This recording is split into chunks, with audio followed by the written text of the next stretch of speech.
आपल्या घरात लग्न कार्य, पूजा किंवा अजून काही शुभ कार्य असेल तर शुभ किंवा अशुभ मुहूर्त बघण्यासाठी आपण पंचांग वापरतो. पंचांग म्हणजे ज्योतिषशास्त्राचा अविभाज्य भाग. आता काही लोक पंचांग, मुहूर्त या गोष्टी पाळतात आणि ते बघूनच सर्व कामं करतात, तर काही लोक यावर अजिबातच विश्वास नाही ठेवत. पण या ज्योतिषशास्त्रात पंचक हे एक नक्षत्र येतं, जे कोणतंही शुभ कार्य करण्यासाठी अत्यंत अशुभ असं मानलं जातं. या काळात काही काम करायला सक्त मनाई असते.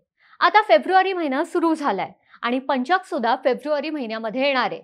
यावेळी शनिवारपासून पंचक सुरू होत आहे, ज्याला मृत्यू पंचक असं म्हणतात, ज्यामध्ये अनेक प्रकारच्या त्रासांना सामोरं जाऊ लागू शकतं. शनिवारचं पंचक हे अत्यंत अशुभ मानलं जातं.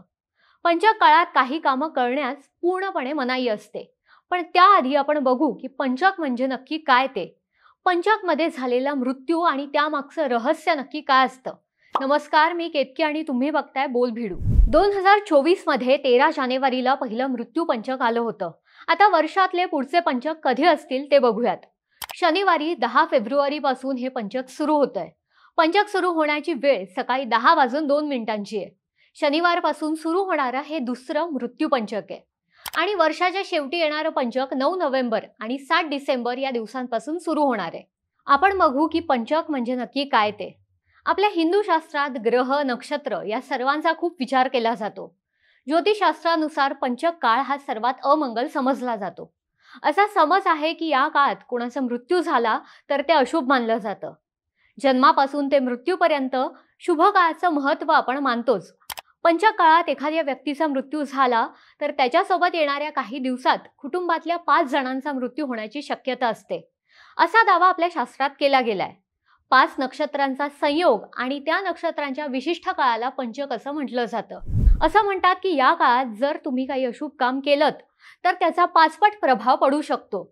ज्योतिषशास्त्रात सांगतात की पंचक कालावधीत लाकडाची खरेदी करायची नसते, घराच्या छताच्या दुरुस्तीचं किंवा नवीन बांधकाम करायचं नसतं. पंचक काळात दक्षिण दिशेकडे सुद्धा प्रवास करायचा नसतो, कारण ते अशुभ मानलं जातं.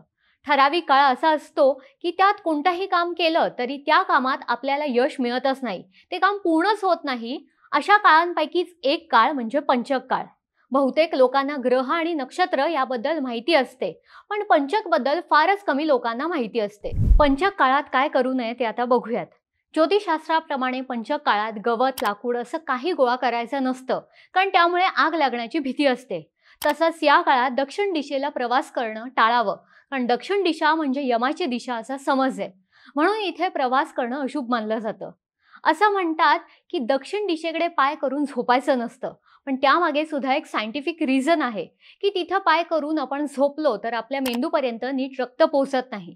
ज्योतिषशास्त्रानुसार पंचक काळात घराचं छत बांधायचं नसतं, यामुळे धन कमी होऊ शकतं, घरात संकट येतात असं देखील म्हटलं जातं. पुराणानुसार पंचक काळात एखादा मृत्यू झाला तर काय करायचं ते बघूयात. पंचक काळात एखाद्या नातेवाईकाचा मृत्यू झाला तर त्या कुटुंबातील इतर 5 सदस्यांना त्रास होऊ शकतो. असं मानतात की जसं त्यांना जीवघेणा आजार होऊ शकतो, त्यांचा अपघात होऊ शकतो किंवा त्यामुळे त्यांचा मृत्यू देखील होऊ शकतो. पंचक काळाचा प्रभाव इतका अशुभ मानला जातो की या काळात कुणाचा मृत्यू झाला तरी अंत्यसंस्कार करायला मनाई असते. पंचक सुरू असताना ते केलं तर आणखी 5 जणांचा मृत्यू होण्याची भीती असते. असं मानतात की पंचक काळ संपला की अंत्यसंस्कार करू शकतात. पंचक काळात नातेवाईकांच्या मृत्यूचा इतर लोकांच्या जीवनावर परिणाम होऊ नये यासाठी आपल्या गरुड पुराणात काही विशेष उपाय सांगण्यात आलेत. हे उपाय करून पंचक काळातील अशुभ प्रभाव दूर करता येऊ शकतो. गरुड पुराणात असं सुद्धा वर्णन केलंय की पंचक मध्ये कोणत्या व्यक्तीचा मृत्यू झालास तर कणकेच्या पिठाचे बनवलेले 5 पुतळे मृतदेहासोबत ठेवायचे आणि या 5 मृतदेहांचे विधीपूर्ण अंत्यसंस्कार केले की पंचक दोष नष्ट होतो. पंचक किती प्रकारचे असतात ते बघूयात. पहिलं असतं ते राजपंचक. सोमवारी सुरू होणाऱ्या या पंचकाला राजपंचक असं म्हटलं जातं. हे पंचक शुभ मानलं जातं. दुसरं आहे ते रोगपंचक. रविवारी सुरू होणाऱ्या पंचकाला रोगपंचक असं म्हणतात. त्याच्या प्रभावामुळे पुढे 5 दिवस शारीरिक आणि मानसिक अडचणींचे राहतात. तिसरं आहे ते अग्निपंचक. मंगळवारी सुरू होणाऱ्या पंचकाला अग्निपंचक असं म्हणतात. या 5 दिवसांमध्ये कोर्ट प्रकरणं, वाद अशा गोष्टी टाळाव्यात. नंतर चौथं येतं ते म्हणजे मृत्यूपंचक. शनिवारी सुरू होणाऱ्या पंचकाला मृत्यूपंचक असं म्हटलं जातं. नावावरूनच आपल्या लक्षात येतं की हे किती धोकादायक असू शकतं ते. या 5 दिवसांमध्ये कोणत्याही प्रकारचं धाडसी काम करणं टाळावं, कारण या काळात दुखापत दुर्घटना होण्याची शक्यता असते. 5वं आहे ते चोर पंचक. शुक्रवारी सुरू होणाऱ्या या पंचकाला चोर पंचक असं म्हटलं जातं. यात प्रवास करणं चुकीचं असं देखील मानलं जातं. यात देण्याघेण्याचे व्यापार आणि इतर कोणत्याही प्रकारचे डील्स न केलेले चांगले. आणि याशिवाय बुधवार आणि गुरुवार या दिवशी सुरू होणाऱ्या पंचकात आधी सांगितलेल्या सर्व गोष्टी पाळाव्या लागतात. पंचकामागे असलेलं विज्ञान काय ते बघू.